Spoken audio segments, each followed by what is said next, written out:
suis en France. Je demande à mes enfants. Cette femme désemparée devant son ambassade, c'est Michel. Michel est une maman dont le cœur saigne depuis 7 mois, depuis l'enlèvement organisé de ses enfants. Je vais chez moi, ils m'ont promis que je rentre chez moi. Et qu'ils sont avec moi. Ça me rassure déjà. Et que le reste va prendre son temps. C'est vous que je remercie.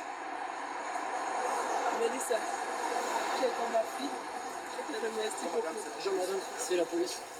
Vous êtes qui? Vous êtes qui? Vous êtes qui? Vous êtes qui? Mais qu'est-ce qui se passe? Vous êtes qui? Vous n'avez pas le droit. Vous n'avez pas le droit.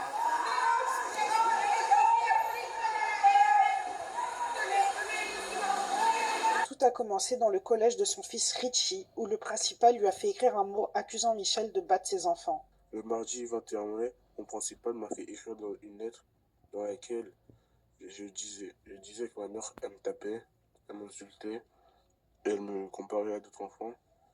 Et aussi, il m'a fait dire que j'avais peur pour ma petite sœur. Et du coup, je suis retourné en cours. Et, et une fois que je suis revenu des cours, à 17h30, je sors pour aller récupérer ma petite sœur. Mais la principale adjointe m'empêche de sortir. Du coup, elle m'a emmené dans son bureau. Je suis resté là-bas de 17h30 jusqu'à 19h30. Et ils m'ont emmené à l'ASE. Je n'étais pas d'accord. Au début, je ne comprenais pas ce qui se passait. Et après, c'est là que je me suis rappelé que, au début de la journée, l'après-midi, M. Boulanger m'avait fait écrire cette lettre. Et c'est là que j'ai commencé à comprendre pourquoi je me suis retrouvé ici. Je leur ai dit que c'était pas ma place, que moi et ma petite sœur, on n'avait rien à faire là-bas. Et ils m'ont pas écouté. Et pourtant, selon les articles 375 et suivants du Code civil, seul un magistrat, comme le juge des enfants, ou le procureur de la République peut ordonner le placement d'un enfant dans un foyer de l'ASE. C'est une des dernières fois qu'elle a vu. La structure a ensuite pris des mesures pour empêcher Norélis de rendre visite à sa mère. Ce qui est étrange, c'est que Norélis ne dépend plus de l'ASE, mais d'une organisation internationale appelée OSE, une organisation qui gère des services civiques en envoyant des jeunes en Israël. La dernière fois que Norélis a parlé à un membre de sa famille, elle a confié qu'on voulait l'amener en Italie et que cela lui faisait peur. Mes enfants sont déscolarisés. Alors qu'on dit que l'école est importante en France, mon fils est déscolarisé. Il dort dans le gare du Nord. Mon fils dort dans la gare du Nord parce qu'il ne veut pas rester avec eux. Un enfant que vous dites que sa maman maltraite, pourquoi l'enfant là veut venir chez sa maman? Je vous avais dit que la plainte déposée par le collège contre Michel aurait toute son importance pour la suite de l'histoire. Remettez-moi mes enfants, je ne vous ai pas demandé de faire ça. Vous partez placer mes enfants, pourquoi? Vous prenez mon enfant, vous écrivez une lettre pour lui. Richie, tu es où? Ils ont écrit une lettre pour mon enfant. On l'a placé dans un foyer sans demander mon avis. Monsieur Boulanger, Madame Pasteur, l'homme fait écrire une lettre contre moi en disant que je tape mon enfant à la maison. Madame Pasteur. Ils ont mis la lampe vigie pirate. C'est là que vous allez voir les dossiers que j'ai signés comme un terroriste. Parce que j'étais en train de vouloir expliquer aux autres, parce qu'au début, il y avait des gens qui voulaient comprendre ce qui se passait. Je voulais les raconter.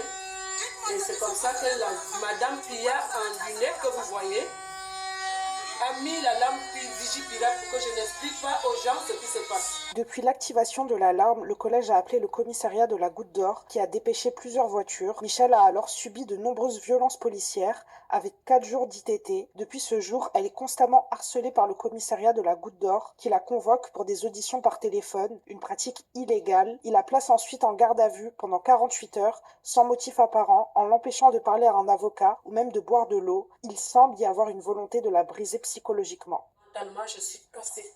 Si je n'avais pas les gens autour de moi, c'est que je suis vraiment cassée. Je pensais que la criminalisation de Michel par l'établissement Yvonne Le Tac était un cas isolé, mais voici ce que les élèves du collège m'ont confié à propos de l'administration dirigée par monsieur Gautran Boulanger. En plus, c'est un prof de français, il regarde les fesses des filles. Donc la fille, elle s'est fait toucher par ce prof. Non, il n'y a pas eu d'attouchement. Mais il a dit des trucs déplacés, et cette fille, elle allait se plaindre à la CPE, et lui, il allait se plaindre à la police que cette fille avait dit des faux trucs alors. Il avait dit quoi comme truc déplacé à cette fille? Il a dit, c'est pas parce que vous avez des formes que vous allez faire la maligne. Que la prof d'art plastique, mais ça c'est juste, elle a lancé un pot de peinture sur un élève. Ah oui, c'est vrai. Pourquoi elle a lancé un pot C'était en 6ème, mais en fait c'est en 6ème, elle a lancé un pot de peinture sur un élève parce que je crois qu'il n'avait pas lavé son pinceau. Non, c'était pas ça, c'était en fait, il avait mal fait son pinceau, du coup elle lui a remis son pinceau sur son t-shirt Et je crois que le t-shirt, il avait une importance pour lui, d'après ce qu'il m'a dit. Parce que en fait, il était au foyer, cet élève, et c'était le seul t-shirt de ses parents. Il y a un ami à moi, il est au foyer. Et, Attendez, parlez pas tous en même il s'est temps. mouché très fort, mon ami. Et il a tiré les oreilles, il a traîné par terre en traînant des oreilles. Madame, en fait, moi là, je vais plus du tout en cours et tout. Du coup, j'ai des rendez-vous avec les gens. Et par exemple, on peut pas se confier dans ce collège. Genre l'année dernière, ils se sont confiés à l'infirmière et tout. Parce qu'il y avait des problèmes. Elle a tous pour vos parents. Ils se sont fait engueuler par leurs parents alors qu'ils n'avaient pas besoin de ça. Et du coup, depuis, on peut même pas se confier à l'infirmière. Moi, ils me disent ouais, va te confier et tout. Comme ça, tu réussiras à aller en cours. Et on peut même pas se confier dans notre collège parce qu'ils disent ouais, dites-nous des trucs et tout. Ils poucavent tout. Et le harcèlement, ils sont même pas là pour ça. Ils font genre, ouais, on fait des feuilles, mais ils sont pas là pour ça. Ils accusent le harcèlement.